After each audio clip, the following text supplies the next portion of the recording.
السلام علیکم. عزتمندو کوم انسان چې وای زمانه سبق یریږي زما حافظه مضبوطه نه ده، حافظه مې کمزورې ده، یا عام حل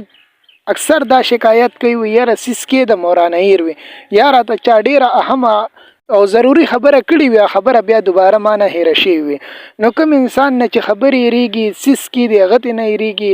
یا سبقونه یادې طالب علم وي سبقونه یادې او سبق پې نه یریږي، نو د هغې دپاره بل کوم انسان چې وای زما په سر باندې درد راځي، هر ټایم د سر د درد نه پریشانه یم. یو انسان دی وای چې زما ډیپریشن بیماری ده، هر وخت سوچونه کوم، غمونه فکرونه کوم او د هغې د وجې نه هر ټایم زما د سر درون وي او دردونه پې راځي، دردونو د وجې نه پریشان یم. نو هغه انسان دی د هر فرض مون نفس د سر په مخکې حصه باندې لاس کیدي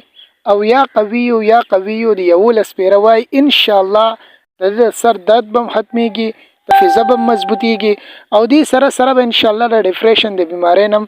خلاصيږي.